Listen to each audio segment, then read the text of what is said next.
Chacun, chacune, l'église de Halle, Charleroi-Serein, vous tous qui nous suivez sur les réseaux, encore une fois un rendez-vous spécial, celui où on rencontre notre Dieu, ensemble, connectés par Internet, mais surtout par son esprit.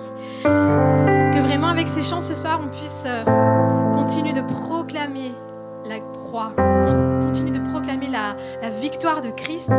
Je dis continuer parce qu'on a eu la Pâque et c'est parfois un moment de commémoration, mais c'est chaque jour, chaque instant de nos vies, chaque chant, chaque note qui doivent élever le nom de Jésus. Celui qui nous a purifiés, nous a lavés, nous a pardonnés et nous donne accès à sa présence aujourd'hui, qui nous permet de le louer, de le chanter tous ensemble. Alors vraiment, là où vous êtes, peu importe les circonstances, arrêtez maintenant tout ce qu'il y a autour de vous. Faites silence dans votre cœur. Arrêtez les bruits qui vous entourent. Et vraiment que votre cœur et vos pensées puissent se tourner vers Jésus.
porté à la croix pour moi.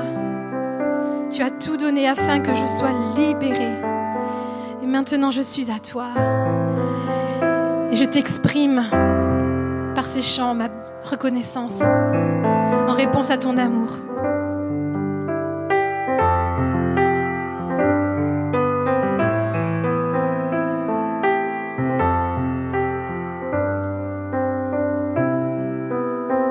Tu as porté ma croix, tu as tout donné pour que je sois libérée. Maintenant ma vie est tienne et à jamais je chanterai ta bonté. Digne est ton nom, Jésus.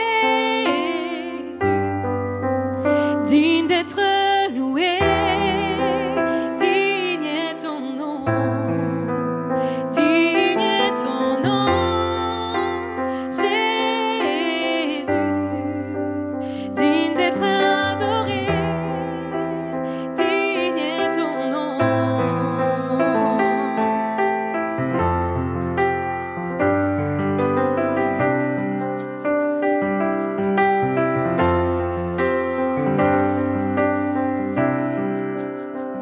Ma honte fut enlevée, tu m'émerveilles par ton amour indéniable.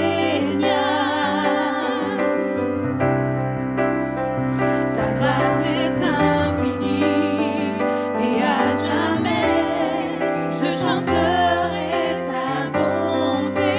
Digne est ton nom, Jésus.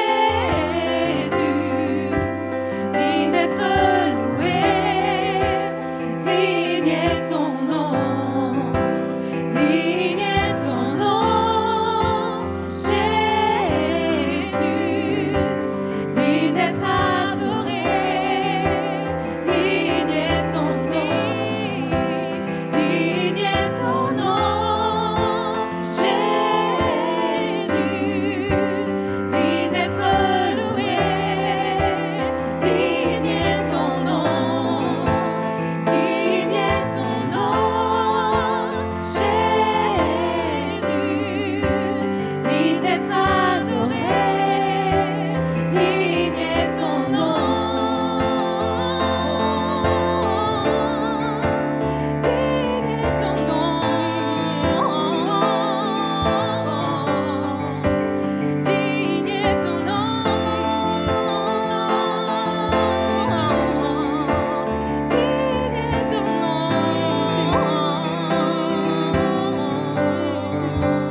Dans les cieux, ton nom est exalté. Sur la terre, tu es loué. Ta gloire est manifestée. Sur ton nom est élevé. Dans les cieux, ton nom est exalté. Sur la terre, tu es loué. Ta gloire est manifestée. Seul ton nom est élevé. Dans les cieux, ton nom est exalté. Sur la terre, tu es loué. Ta gloire est manifestée. Seul ton nom est élevé. Dans les cieux, ton nom est exalté.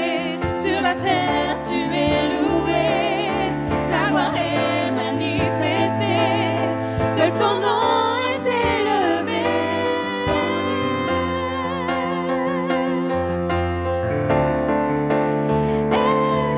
Élevé, ton nom seul. Élevé,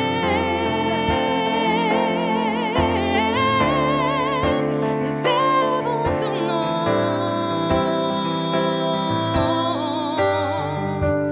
Digne est ton nom, Jésus. Digne d'être loué, digne est ton nom, digne est ton nom, Jésus. Digne d'être adoré, digne est ton nom,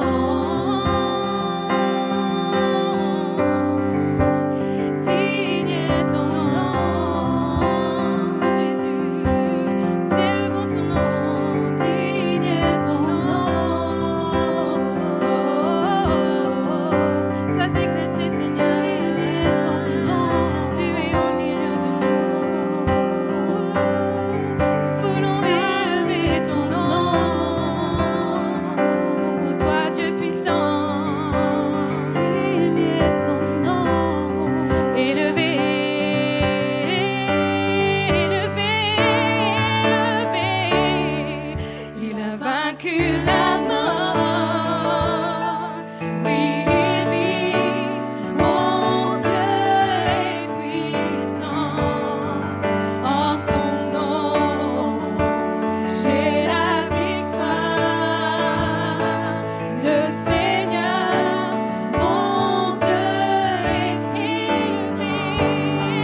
maintenant là où tu es.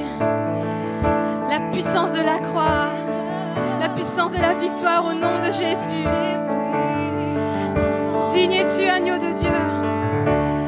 Ton nom est au-dessus de tout autre nom. Nous te louons, nous t'acclamons.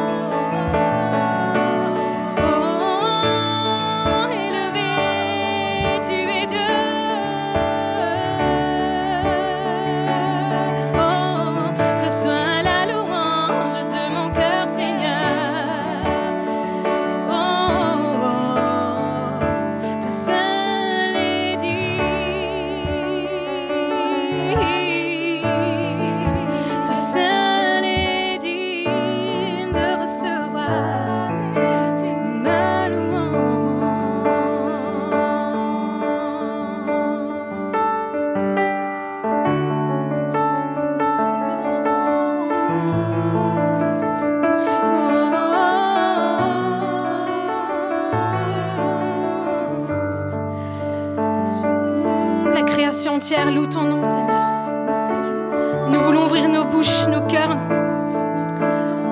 pour t'adorer. Car si nous ne le faisons pas, les pierres crieront. Alors ce soir encore, Seigneur, je veux élever ma voix vers toi. T'exprimer, Seigneur, tout mon amour. Même quand les mots sont insuffisants, quand les mots manquent, Seigneur. Ça ne change pas la réalité de qui tu es. Ça ne change pas la réalité que tu mérites notre adoration. Alors que ton esprit commande à mon esprit de te louer et de t'adorer, et de voir cette réalité que tu as gagnée à la croix pour nous. Cette nouvelle vie que nous avons en abondance, car elle coule de la croix. Elle se manifeste en nous par ton Fils, par son esprit.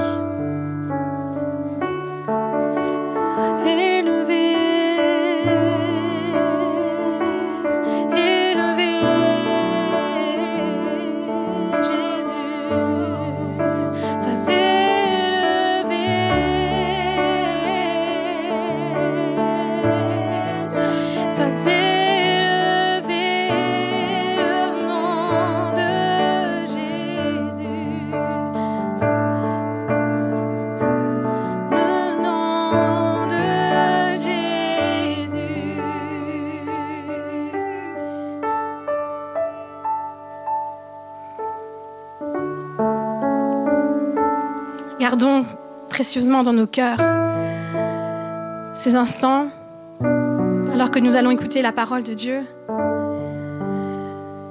qu'elle puisse vraiment déposer dans nos cœurs cette vie en abondance, celle qui vient d'en haut, afin que nous puissions la transmettre autour de nous, cette bonne nouvelle, le nom de Jésus. Bonjour à toutes et à tous, en tout cas c'est une joie de vous retrouver ce soir, presque pour la dernière fois en visio, et bientôt ce sera en présentiel, ça c'est vraiment chouette. Et j'aimerais juste commencer cette prédication par la prière. Prions ensemble. Seigneur, je te remets ce temps dans tes mains, Seigneur. Je te remets cette prédication dans tes mains, Seigneur. Je te remets ta parole de Dieu, Seigneur, qui ne fait jamais pas d'effet, Seigneur. Qu'elle puisse encore faire son effet ce soir sur mon frère, sur ma soeur, sur moi-même, Seigneur, dans le nom puissant de Jésus-Christ. Amen. Amen. Alors, ce soir, j'avais préparé quelque chose pour nous. J'ai reçu vraiment de la part de Dieu un thème que j'aime beaucoup, c'est le titre du message, c'est « Le meilleur reste à venir ». Et c'est vrai qu'avec Jésus-Christ, même quand les situations sont difficiles, eh bien, le meilleur reste toujours à venir. Et je vais commencer par une première lecture qui est connue de tous. Hein, c'est dans Acte 2, c'est la Pentecôte, c'est lundi passé. Et je vais juste relire quelques versets. Alors, Acte 2, chapitre 1, Acte chapitre 2, versets 1 à 12. On va lire ensemble. Donc, Acte chapitre 2, versets 1 à 12. Quand le jour de la Pentecôte arriva, ils étaient tous assemblés au même endroit. Tout d'un coup, il vint du ciel un bruit comme celui d'un feu violent, qui remplit toute la maison où ils étaient assis. Des lampes qui semblaient de feu apparurent séparées les unes des autres, et elles se posèrent sur chacun d'eux. Ils furent tous remplis du Saint-Esprit et se mirent à parler en d'autres langues, comme l'Esprit leur donnait de s'exprimer. Or, il y avait en ces jours à Jérusalem des Juifs, hommes pieux venus de toutes les nations qui sont sous le ciel. À ce bruit, ils accoururent en foule et ils furent stupéfaits parce que chacun les entendait parler dans son propre langage.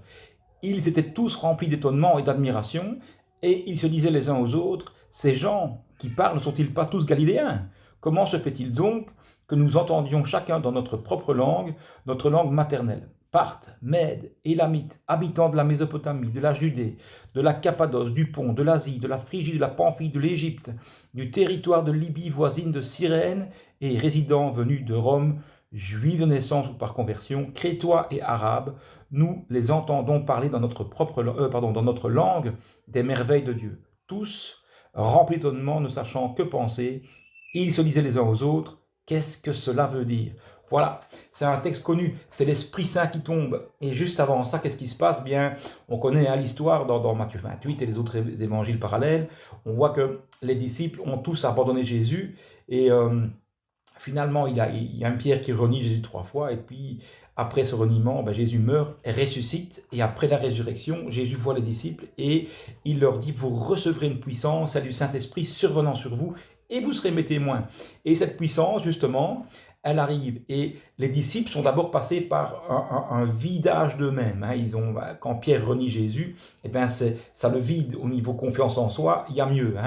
Renier le Christ 3 fois devant lui, c'est terrible. Mais il fallait que Pierre passe par ce videment pour être rempli. Et en effet, c'est ce qui se passe à la Pentecôte, pape. L'Esprit promis tombe, la puissance promise de Acte 1:8, vous recevrez une puissance et vous serez mes témoins dans le monde entier. Eh bien, cette puissance arrive et bam! Et la première chose qui se passe, c'est qu'ils parlent en d'autres langues. Et ceux qui sont là, reconnaissent que ces gens qui sont de Galilée parlent leur langue à eux et ils sont étonnés. Et donc, l'Esprit tombe. Et ça commence maintenant à ce qui m'intéresse, c'est que juste après ça, eh bien Pierre, dans le verset 15 à 36, il fait un discours, un long discours, et après le discours, les gens qui l'écoutent sont transpercés et disent « Mais qu'est-ce qu'on doit faire ?» Et puis Pierre dit « Repentez-vous ». Et puis du verset 37 à 48, il y a ce que j'appelle les effets de l'Esprit Saint. Donc l'Esprit tombe, et puis quand il tombe, il vient habiter chez ses croyants. Et puis, il y a des effets de cette habitation. Et les effets, bon, je ne vais pas tout lire, c'est long, mais je vais les résumer. Les effets, c'est quoi? C'est, vous lirez ça chez vous, c'est du verset 37 à 48 du chapitre 2, toujours dans Actes. Et là, qu'est-ce qui se passe? Eh bien, premier effet, il y a un encouragement. Il y a un discours, il y a des prédications. Les gens sont touchés par la parole. Ça, c'est un effet de l'Esprit Saint. Quand tu entends la parole de Dieu, que tu es touché par elle, c'est le fait de l'Esprit Saint. Il y a de l'évangélisation. Après le discours de Pierre, il y a 3000 conversions. Ça, c'est les effets de l'Esprit Saint. Quand l'Esprit Saint est quelque part, eh bien, il y a vraiment des effets qui arrivent, des effets qui se produisent. Et donc, l'évangélisation. Et puis, on voit dans le verset 42 qu'il persévérait. Donc, la persévérance est aussi un effet de l'esprit. Et il persévérait en quoi? Vous lirez chez vous parce que ce n'est pas le centre du message. C'est après que ça arrive. Donc je vais un peu plus vite. Et donc il persévérait, les disciples qui avaient reçu l'Esprit Saint, ils persévéraient dans 4 choses. L'enseignement, la communion fraternelle, la fraction du pain et les prières. Donc le fait de persévérer dans la vie spirituelle, c'est un effet de l'Esprit. C'est une grâce de Dieu. C'est la puissance de l'Esprit en nous qui fait que nous pouvons persévérer dans différentes choses. Et puis, il y avait une crainte de Dieu, verset 43. Il y a une crainte qui s'empare des gens. On commence à craindre Dieu. On le respecte profondément. Et qu'est-ce qui se passe? Il y a des prodiges, il y avait des miracles via les apôtres. Ça, c'est les effets de l'Esprit Saint. Et puis, tous de commun accord, ils partageaient leurs biens. Il y a une solidarité. Ça, c'est l'effet de l'Esprit Saint. Les friperies qu'on fait aujourd'hui, la caisse sociale, etc. Ça, c'est vraiment un effet de l'Esprit Saint. Ça, c'est vraiment important. Et puis, tous de commun accord, chaque jour, encore une fois, ils persévéraient ensemble dans le temple. Donc, il y a aussi cet amour de l'Église qui est là. Et ça, c'est un effet de l'Esprit Saint. Ça, c'est des signes. Tout ce que je viens de dire, ce sont des signes qui montrent, qui prouvent que le Saint-Esprit est à l'œuvre dans une Église et dans une personne. Et donc, ils louaient Dieu. Et puis, en louant Dieu, et en étant solidaires, en montrant l'amour de Jésus-Christ, eh bien, ils avaient aussi avec eux la faveur du peuple. Verset 47 de Acte 2, toujours. Donc, tout ça, c'est Acte 2. Vous lirez chez vous et vous verrez les effets de l'Esprit Saint. Et le Seigneur, finalement, verset 48 de Acte 2, ajoutait chaque jour à l'Église ceux qui étaient sauvés. Et donc, il y a une multiplication qui se fait naturellement. Quand l'Esprit Saint est là, il ne faut même pas se tracasser de l'évangélisation. Ça se fait naturellement parce que tous les effets de l'esprit mis ensemble attirent les gens à Jésus-Christ. Et ça, c'est magnifique. Et donc, voilà un petit peu, et on a vécu ça, et là j'arrive doucement au message, on a vécu ça, on a eu tous des temps merveilleux, des temps où on a vu l'Esprit tomber sur nous, on a vu qu'on était dirigé par l'Esprit Saint, on était motivé à servir Dieu, et on voulait évangéliser, on voulait aller distribuer la nourriture, on voulait prier tous les jours, on voulait jeûner, etc., etc. Et puis il y a des moments dans la vie où, eh ben, c'est plus le cas. On ne comprend pas ce qui se passe, et là j'arrive doucement dans le message, on ne sait pas ce qui se passe, et puis on se dit, mais flûte, je n'y arrive plus. C'est trop compliqué. J'ai envie de tout lâcher, j'en peux plus. Où vais-je trouver la force de continuer? Ça peut arriver. Ça peut arriver dans la vie spirituelle, il y a des moments comme ça. Alors ce qui est bien, c'est, j'ai une bonne nouvelle pour vous, il y a une solution, il y a un remède au je n'y arrive plus. Et donc, et c'est ça que je vais développer aujourd'hui soir avec vous, c'est que c'est le remède à une fatigue spirituelle, le remède à une fatigue physique. Comment est-ce que en Christ, comment est-ce que comme chrétien, je peux m'en sortir? Comment est-ce que je peux sortir de cette sorte de dépression spirituelle, sorte de lourdeur spirituelle? Eh bien, il y a deux textes que je vais lire avec vous. Mais pour guérir, il faut... Donc je dis bien, il y a un remède en Jésus-Christ, et vous savez de toute façon, hein, la dépression, le burn-out, c'est un peu le mal du siècle. Il y a de plus en plus de personnes qui partent en dépression, il y a de plus en plus de personnes qui partent en déprime. Pourquoi? Et ça touche les chrétiens aussi. L'erreur, c'est dire, tu sais, moi je suis tellement fort dans la foi que la dépression ne me touchera jamais. J'ai eu un type comme ça en Italie, il y a 10 ans d'ici, et je prêchais là-bas régulièrement. Et puis ce petit gars vient me trouver et me dit, mais tu sais Benoît, je ne comprends pas, je dois te parler, j'ai un problème fondamental. Il me dit, j'ai des amis chrétiens qui dépriment. Est-ce que c'est normal? Moi je pense que quand tu es chrétien, tu ne déprimes jamais. Bon, c'était un jeune chrétien, je l'ai revu 2 ans après, lui-même est passé par une dépression, donc il a revu sa position. Non, il faut faire attention, on n'est pas en bois. On vit dans le monde qu'on vit, on travaille dans le monde où on vit, et on subit les mêmes pressions que les païens. Donc ça peut arriver que nous passions par une dépression, par une fatigue spirituelle. C'est normal. Mais à la différence des autres, c'est que nous avons un remède en Jésus-Christ. Alors pour guérir, c'est simple, il faut trouver le remède. Et alors l'origine d'une fatigue spirituelle, elle est binaire. Donc il y a deux sources, il y a 2 origines. Il y a une qui est physique et une qui est spirituelle. Et on va passer à celle qui est spirituelle. Et on va lire un texte. Avec moi, lisez, vous lirez chez vous, hein, mais c'est Apocalypse 2, les versets 1 à 7. Apocalypse 2, versets 1 à 7. Et on va lire ça ensemble. Alors, Apocalypse 2, versets 1 à 7. Lisons. Écrit à l'ange de l'église d'Éphèse. Voici ce que dit celui qui tient les 7 étoiles dans sa main droite, celui qui marche au milieu des 7 chandeliers d'or. Je connais tes œuvres, ton travail et ta persévérance. Je sais que tu ne peux pas supporter les méchants. Tu as mis à l'épreuve ceux qui se prétendent apôtres sans l'être, et tu les as trouvés menteurs. Oui, tu as de la persévérance, tu as souffert à cause de mon nom, et tu ne t'es pas lassé. Mais ce que j'ai contre toi, c'est que tu as abandonné ton premier amour. Mais ce que j'ai contre toi, c'est que tu as abandonné ton premier amour. Souviens-toi donc d'où tu es tombé, repens-toi et pratique tes premières œuvres. Sinon, je viendrai bientôt à toi et j'enlèverai ton chandelier de sa place, à moins que tu ne changes d'attitude. Cependant, tu as ceci pour toi, tu détestes les œuvres des Nicolaïtes, comme je les déteste. Moi aussi, que celui qui a les oreilles écoute ce que l'Esprit dit aux églises, aux vainqueurs, je donnerai à manger du fruit de l'arbre de la vie qui est dans le paradis de Dieu. Voilà un petit peu, c'est l'église d'Éphèse. Alors, toi et moi, aujourd'hui, quand on parle de l'église d'Éphèse, ça ne nous dit rien. Mais il y a un historique. Éphèse, c'est une ville qui a vécu un réveil très puissant avant que Jean n'écrive l'Apocalypse. Qu'est-ce qui s'est passé à Éphèse? À Éphèse, eh bien, Paul y a été et il a réalisé là son 3e voyage missionnaire. Lorsque Paul est arrivé à Éphèse, il a prêché l'évangile, il y a eu des conversions. C'était tellement fort à Éphèse qu'il est resté 3 mois, 2 ans et encore un peu de temps. Donc 3-4 ans, Paul est resté à Éphèse. C'est déjà une grâce. Il y a une ville qui a connu comme pasteur Paul. C'est énorme, hein, c'était énorme. Et qu'est-ce qui s'est passé à Éphèse? Eh bien, il n'y a pas eu que Paul en plus, il y a eu Paul, il y a eu Jean, il y a eu Timothée qui est resté là-bas, l'épître à Timothée, Timothée était le pasteur d'Éphèse. Donc, ils ont eu Tychik, etc. Ils ont eu vraiment à Éphèse, s'il y a une église qui a été bénie dans la Bible, c'est vraiment l'église d'Éphèse. Et l'esprit était tellement puissant là-bas, par exemple, que les linges et les mouchoirs que Paul avait touchés, on les appliquait. Lisez chez vous, Acte 19, c'est marqué là-bas. On appliquait les linges et les mouchoirs que Paul avait touchés sur les malades et ceux-ci guérissaient. Est-ce que vous vous rendez compte la puissance qu'il y avait à Éphèse? Donc, Éphèse, ils ont connu une Pentecôte, ça s'appelle la Pentecôte éphésienne. Il y a l'Esprit qui est tombé et ils ont commencé à parler en langue et à prophétiser. C'est une autre Pentecôte dans Actes. Il y a 4 Pentecôtes dans Actes et Éphèse, c'est une des Pentecôtes. Et donc, là aussi, ils ont eu les effets de l'Esprit Saint. Il y a eu cette chaleur, cette ferveur. Ils ont même débuté une école, l'école de Tyrannus. Pendant 2 ans, Paul a créé une école et des gens venaient toute la journée de partout. Enfin, une église bénie où il y avait de l'évangélisation, où il y avait de la solidarité, où il y avait, en fait, bref, où il y avait tout ce qu'il y avait dans Acte 2. Et pourtant, quelques décennies après, quelques années après, eh bien, il y a l'Esprit Saint qui va reprendre sévèrement l'église.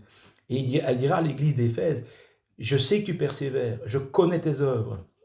Et quand Dieu dit je connais, vous savez, on peut cacher des choses à nos femmes, à nos pasteurs, à nos enfants, on peut cacher, on peut ne pas être honnête, mais Dieu, on ne l'arnaque pas.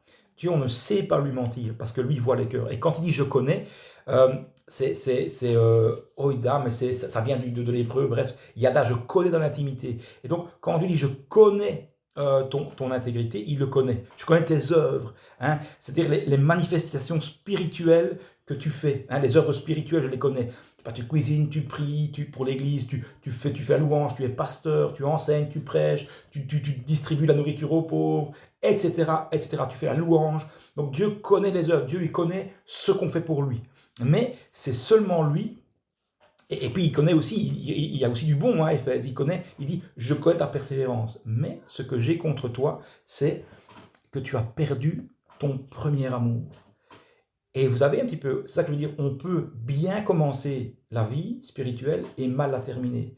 Et Éphèse a bien commencé, l'église Éphèse a bien commencé sa vie spirituelle, mais elle est en train de dévier et de perdre son premier amour. Alors, quelles sont les causes du premier amour et qu'est-ce que le premier amour? Eh bien, le premier amour, c'est quoi? C'est quand Christ n'est plus l'objet principal de mes pensées. Quand on aime Jésus, c'est Jésus en premier. Vous savez, je prends un exemple qui vaut ce qu'il vaut, mais quand on est amoureux de sa femme, au début on la rencontre, hein, l'amour reste bien, évidemment, l'amour évolue, mais le temps du début, là où on a envie de se voir, tout ça, moi je me rappelle pour aller voir ma femme, je faisais 160 km aller, 160 retours. Pas de souci avec ça. Et donc, et on allait, on est léger, et notre future épouse, ou notre futur mari pour les femmes, eh bien, ça prend toute la place dans nos pensées, dans nos cœurs, et ça dirige même notre éthique, hein, etc., etc. Eh bien, c'est ça, le premier amour, c'est l'amour que j'ai pour le Christ, l'amour que j'ai pour ses œuvres, l'amour que j'ai pour l'évangélisation, la motivation que j'ai pour l'évangélisation, la motivation que j'ai pour l'Église, la motivation que j'ai pour aller à l'Église, la motivation que j'ai pour donner à l'Église, la motivation que j'ai pour entendre l'Évangile, pour l'étudier, etc., etc. Eh bien, Éphèse avait perdu ce premier amour. Et en fait, les causes sont diverses. Ça peut être un péché. Ça peut être un péché que je pratique régulièrement et qui me retire du premier amour. C'est très compliqué de pratiquer un péché et de rester connecté à Dieu à fond. À un moment, on choisit l'un, on choisit l'autre. Et donc, si c'est un péché, eh bien voilà, ça c'est la cause. Et il y a une guérison qui s'appelle la repentance. C'est ça qui dit Jean, l'apôtre Jean, dit à Éphèse, le remède contre le manque d'amour, c'est la repentance. Alors, donc ça peut être le péché. Alors si c'est le péché, mon frère, ma soeur, c'est simple. Rappelle-toi d'où tu es tombé, repens-toi et reviens dans le cœur du Seigneur. Ça c'est important. Ça peut être aussi une déception des hommes. En effet, ça c'est un petit peu le piège, hein, c'est quand on se convertit, quand on croit en Jésus-Christ, on pense que les pasteurs, les hommes de Dieu, les grands monsieur sont parfaits. Et puis on apprend à les connaître et on se dit, mais il y a quand même des défauts. Hein, et ça peut décevoir. Alors ça, c'est encore rien quand il y a des défauts. Mais des fois, ils font des choses, certaines personnes font des choses tellement terribles que on est déçu. On est déçu et c'est terrible. Hein, par exemple, je vais vous donner un exemple, vous connaissez vous-même. Et puis, on peut aussi être déçu de Dieu. On peut être passé par des moments difficiles et on a cru que Dieu n'était pas là. Mais sachons tous, et moi le premier, que même si on passe par des temps difficiles, le Seigneur est toujours là, parce qu'il y a toujours une leçon à apprendre. Nous, on voit, vous savez, on voit, c'est comme le brouillard. Quand tu es dans le brouillard et que tu roules en voiture, tu vois à 2, 3 mètres, à 10 mètres peut-être, mais tu ne vois pas ce qui est derrière, ce qui est devant toi. Et quand tu es dans le brouillard, tu te dis, mais allez, c'est quoi ce brouillard? Je vois rien, c'est dangereux, je peux faire un accident. Mais, et ça, c'est dans ma vie. Quand je conduis ma vie et que devant moi il y a du brouillard, je peux même dire à Dieu, mais je ne vois pas où je vais. C'est quoi ça? Je ne te comprends pas. Pourquoi? Est-ce que tu es vraiment là si je suis dans le brouillard? Mais Dieu, lui, il voit plus loin. Il sait qu'après le brouillard, il y aura du bon temps. Et il sait qu'il est en train de te faire conduire dans le brouillard. Parce que si tu sais conduire dans le brouillard, tu sais conduire dans tous les temps. Vous voyez, Dieu a toujours un but par les situations dans lesquelles on passe. Et donc, ne soyons pas déçus de Dieu. Il est aux commandes. C'est lui qui est aux commandes de notre vie. Et donc, si ton découragement est spirituel, eh bien, mon frère, ma soeur, il y a une solution, le remède, c'est la repentance. Et vous savez, Dieu ne dit jamais non à quelqu'un qui se repent. Pensez au fils prodigue, pensez à cette femme dans Jean 8 qui a été prise en flagrant délit d'adultère. Et quand elle arrive devant Jésus, Jésus lui dit, ne le fais plus, mais va, vis, je crois encore en toi, et continue à vivre. Et il ne faut jamais douter, et ça c'est un piège du diable, jamais douter que ton péché est trop grand. Ton péché ne va jamais empêcher l'œuvre de Dieu. Jamais. C'est le diable qui fait croire ça aux gens. Mais si tu es là chez toi et que tu te dis, mais moi je suis vraiment mal, ce péché-là, j'arrive pas, repens-toi. Demande sincèrement pardon, Seigneur, et reviens au cœur de l'évangile. Amen. Donc ça, c'est si le problème de ton épuisement, il est spirituel. Si le problème est deuxième, donc premièrement, on a vu Acte 2. Deuxièmement, on a vu Apocalypse 2. Maintenant, troisièmement, si ton problème, si ta fatigue, elle est physico-spirituelle, il y a aussi un remède qui s'appelle le repos. On va voir ça. Lisons ensemble Matthieu 26, versets 36 à 45. On va voir que même les meilleurs sont des fois fatigués. Donc, Matthieu 26, 36, 45. Matthieu 26, voilà, 36 à 45. Je vais vous lire ça. Matthieu 26, 36 à 45. Là-dessus, Jésus se rendit avec eux dans un endroit appelé Gethsémané. Il dit aux disciples, asseyez-vous ici pendant que je m'éloignerai pour prier. Il prit avec lui Pierre et les deux fils de Zébédée, et il commença à être saisi de tristesse et d'angoisse. Il leur dit alors, mon âme est triste à mourir, restez ici et veillez avec moi. Puis il avança de quelques pas, se jeta le visage contre terre et fit cette prière, mon Père, si cela est possible, que cette coupe s'éloigne de moi, toutefois, non pas ce que je veux, mais ce que tu veux. Il revint vers les disciples et les trouva endormis et dit à Pierre, vous n'avez donc pas pu rester éveillé une seule heure avec moi. Restez vigilants et priez pour ne pas céder à la tentation. L'esprit est bien disposé, mais la chair est faible. Il s'éloigna une deuxième fois et fit cette prière, mon Père, s'il n'est pas possible que cette coupe s'éloigne de moi sans que je la boive, que ta volonté soit faite. Il revint et les trouva encore endormis, car ils avaient les paupières lourdes. Il les quitta, s'éloigna de nouveau et pria pour la troisième fois, répétant les mêmes paroles. Puis il revint vers les disciples et leur dit, vous dormez maintenant et vous vous reposez. Voici l'heure est proche et le Fils de l'homme est livré entre les mains des pécheurs. Levez-vous, allons-y, celui qui me trahit s'approche.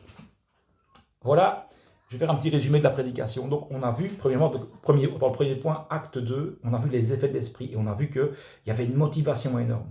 Puis, on a vu que c'est possible dans la vie, on arrive à des moments où on n'y arrive plus. Et ce qui est bien, c'est quand on n'y arrive plus, il y a une solution. Il y a une solution, et pour que la solution soit en marche, il faut trouver l'origine de cette fatigue. La première chose, c'est si c'est une fatigue spirituelle, par exemple, on a vu dans Apocalypse 2, versets 1 à 7, eh bien, la solution, c'est la repentance. Et maintenant, ce point-ci, si c'est une fatigue physico-spirituelle, il y a aussi un remède. On voit ici, c'est pas n'importe qui. On voit que Jésus prend avec lui Pierre, Jean et Jacques. Alors, Pierre, Jean et Jacques, ce sont les super disciples, ce sont ses meilleurs disciples. Pierre, Jean et Jacques, ils suivent Jésus depuis longtemps. S'il y a des gens qui aiment sincèrement Jésus, ils sont loin d'être parfaits, mais s'il y a des serviteurs qui aiment sincèrement Jésus, c'est Pierre, Jacques et Jean. C'est eux qui les suivent, c'est eux qui persévèrent, ils sont amoureux de Jésus, ces gens-là. Ils l'aiment de tout leur cœur. Et pourtant, on vient de lire un moment où spirituellement, ils n'en peuvent plus. Ils sont fatigués spirituellement. Ils sont tellement fatigués par la charge du ministère. Suivre Jésus, c'est pas facile. Suivre Jésus, c'est lourd. C'est quand même, c'est pas de tout repos. Alors, et donc, qu'est-ce qui se passe? Ils sont fatigués spirituellement. Ils sont fatigués physiquement et spirituellement. Ils sont incapables, c'est Pierre, Pierre est incapable de prier 1 heure. Et donc, qu'est-ce qui se passe quand on est fatigué? Eh bien, l'erreur, le piège, c'est continuer. Je continue. Et si on continue, qu'est-ce qui se passe? On arrive dans le burn-out. Et quand on fait un burn-out, on est KO pour 2, 3, 4, 5 ans. C'est terrible. Et donc, pour éviter ce piège-là, il y a le repos. Le repos. Et je vous dis, le repos, c'est biblique. Parce que Jésus les a laissés dormir. Le repos, c'est biblique. Même Dieu s'est reposé le 7e jour. Et quand Élie a été en pleine dépression, le prophète Élie, Dieu lui a laissé le temps de reposer et de retrouver ses forces. Donc, le repos est biblique. Quand tu es fatigué, ne crois pas que tu es Superman, repose-toi. Rappelle-toi que Pierre, Jean et Jacques n'ont pas su prier. Et alors, si ta fatigue est physique, ça peut arriver, voilà. Si c'est juste physiquement fatigué, qu'est-ce qu'il te faut? Il te faut des vacances, il te faut dormir, il te faut récupérer. Ça, c'est la première chose. Si c'est spirituel, vous savez, des fois, on est tellement fatigué à cause d'une chose spirituelle. Et il y a des fois, 5% de nos problèmes prennent 90% de notre temps. C'est énergivore. C'est quelque chose qui dévore ton temps, qui dévore ton énergie, et finalement, tu es dégommé, tu es fatigué, tu n'en peux plus, et ça mange ton sommeil même. Alors, c'est quoi le repos à ce moment-là? La solution, c'est le repos, mais le repos spirituel. Qu'est-ce que Jésus dit? Venez à moi, Matthieu 11, vous le lirez chez vous, Matthieu 11, 28, 29, 30. Venez à moi, vous tous qui êtes chargés, et prenez mon joug qui est léger. Et qu'est-ce que Dieu veut dire par là quand il dit? Vous savez, dans le temps, maintenant on n'a plus ça, mais dans le temps, les bœufs, les animaux avaient un joug sur eux, et c'était tellement lourd que des fois ils s'écroulaient en pleine rue, et il fallait mettre 2 autres animaux, un à gauche, un à droite, pour aider, dans le cas du bœuf, aider ce bœuf à porter le joug. C'est trop lourd. Eh bien, nous aussi, quand on se tracasse trop, le joug devient trop lourd. Là, quand on se tracasse, qu'est-ce que ça veut dire? Ça veut dire qu'on n'a pas là, on manque de foi, on manque de confiance. On se tracasse tellement pour une solution, et au lieu de faire confiance à Dieu, on se tracasse et on cherche une solution nous-mêmes. Eh bien, mon frère, ma soeur, sache qu'il y a des solutions, il y a des problèmes qui sont trop lourds pour nous. Et il faut absolument faire confiance à Dieu. Et c'est ça, prendre le joug léger de Dieu. C'est, je mets ma tristesse, je mets ce qui me ronge, je remets mon problème, je prends ce joug-là. Je le bouge de moi parce qu'il est trop lourd, je vais m'effondrer. Je le donne à Jésus, je lâche prise et je fais confiance. Et je prends son joug de la confiance qui est tout léger. Je fais confiance à Dieu. Je me décharge sur lui. Et ça, c'est important. Donc ça, c'est quand on est spirituellement fatigué, il ne faut pas que notre fardeau nous fatigue, nous épuise. Donne ton fardeau à Dieu. Lâche prise dans cette situation difficile. Fais-lui confiance parce que lui est plus fort que toi et il va prendre ce joug et fais confiance, Dieu va agir. J'ai un exemple. Moi, quand j'ai eu mon accident, là, après, Dieu m'a conduit avec ma femme, et vraiment conduit tous les deux, à vivre 1 an par la foi. Et donc, on a arrêté de travailler et notre dernier salaire qu'on a eu, je me rappelle encore, le dernier salaire, on l'a donné pour partir en mission. Donc, on est partis tous les deux, 10 jours en Côte d'Ivoire et puis on est revenu et là, on n'avait plus rien. Tout ce qu'on avait, c'est 90 € par mois. C'est les allocations familiales qu'on reçoit de l'État. On avait un appartement à payer, une voiture, des factures, parce que rien n'était changé. Eh bien, mon frère, ma soeur, on a, à la place de se tracasser, bien sûr, j'avais un enfant, ma femme, moi-même, tu peux vraiment te tracasser au niveau finance. Comment je vais faire? Seigneur, tu me dis de marcher par la foi, comment je vais faire? Et là, tu commences à péter les plombs et c'est pas bon. Et qu'est-ce qu'on a fait avec ma femme? On a fait confiance à Dieu. Et c'est au moment où elle a commencé son doctorat. Et en plus de ça, il fallait se loger, quoi. Eh bien, l'université nous a donné un appartement gratuit pour 1 an. J'ai reçu un don pour acheter une voiture complète. La voiture que j'ai, c'est un don toujours là, ma VW. Et Dieu a pourvu chaque mois de manière incroyable. On a reçu des dons, on a reçu des aides, et on a eu même plus que quand on avait nos salaires. Pourquoi? Parce qu'on a donné à Dieu ce fardeau. On a lâché prise, on l'a laissé faire. Et donc, au lieu de se fatiguer à trouver de l'argent, eh bien, c'est Dieu qui a pourvu. Alors, attention, je ne dis pas qu'il faut être fainéant et rien faire. Moi, je suis celui qui dit, tu veux de l'argent, il faut travailler. Je suis pour le courage. Et donc, ça m'a pris à moi-même 20 ans d'accepter de marcher par la foi à 1 an. Parce que moi, j'aime bien travailler. J'aime bien travailler et ce que tu travailles, tu l'as. Mais avec Dieu, c'est pas comme ça. Il faut apprendre à lui faire confiance. Et je ne fais pas l'apologie de la fainéantise. Hein. Il faut travailler, je dis bien. Mais quand Dieu te dit arrête, c'est parce qu'à un moment, il veut te montrer qu'il est capable de pourvoir. Dans notre vie à nous, c'est ce qu'il a fait. Il nous a montré qu'il est capable de pourvoir. Et ça m'a préparé à mon poste actuel. Vous savez, je suis directeur d'une école en Suisse, mais ce n'est pas un salaire de l'État que j'ai. C'est-à-dire que si je n'ai pas d'étudiants, eh bien, on ne sait payer personne, ni même les locaux qu'on a. Donc, on vit vraiment par la foi. Eh bien, cette année de foi que j'ai vécue, c'était une préparation pour le poste suivant que Dieu préparait pour moi. Vous voyez, j'ai lâché prise et aujourd'hui, eh bien, je n'ai pas la fatigue qui aurait dû me faire déprimer. Non, donc lâche prise, mon frère. Et c'est pour ça que le titre du message, c'est « Le meilleur reste à venir ». Et je vais faire un résumé. Qu'est-ce que j'ai dit aujourd'hui? J'ai dit qu'on a vu que Acte 2, on a vu que l'Esprit est arrivé et qu'il y avait des effets de l'Esprit. Il y avait la persévérance, la prière, une motivation, enfin c'était le feu, quoi. Hein. Mais on a vu que ça peut arriver dans la vie qu'il y a des moments où on se dit « mais j'y arriverai plus, je suis fatigué ». Et on a vu qu'il y avait une solution. Et pour trouver la solution, il faut d'abord voir le problème. Et on a vu qu'il y avait deux problèmes. Le premier, c'est un problème spirituel.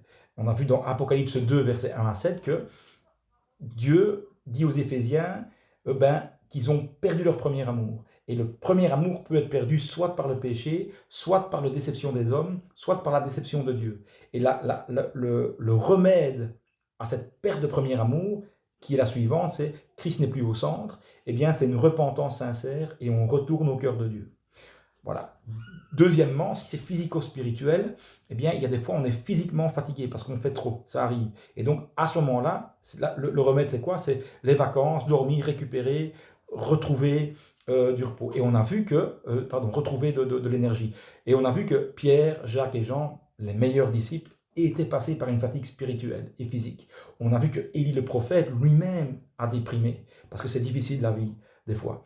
Et dans tous les cas, Jésus les a laissés reposer. Si c'est spirituel, si c'est parce que tu te tracasses trop et que ça te mange de l'intérieur, la solution c'est lâcher prise, faire confiance à Dieu. Prendre ton joug qui est lourd, le donner à Jésus-Christ et prendre son joug qui est léger, qui s'appelle la confiance en Dieu. J'ai confiance, j'avance, je lâche prise, je me décharge sur Jésus-Christ.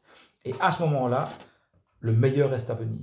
Et j'aimerais terminer en disant que Matthieu 12, 20, il ne méprise pas ou il ne brisera pas le roseau qui ploie et il n'éteindra pas le lumignon qui fume encore. Mon frère, ma sœur, si tu passes par une fatigue, qu'elle soit spirituelle ou physique, ne te tracasse pas. Repens-toi, repose-toi ou remets ton joug sur le Seigneur et prends son joug léger de la foi parce que Dieu croit encore en toi. Mon frère, ma sœur, le meilleur reste à venir. Que Dieu vous bénisse. On va terminer par la prière.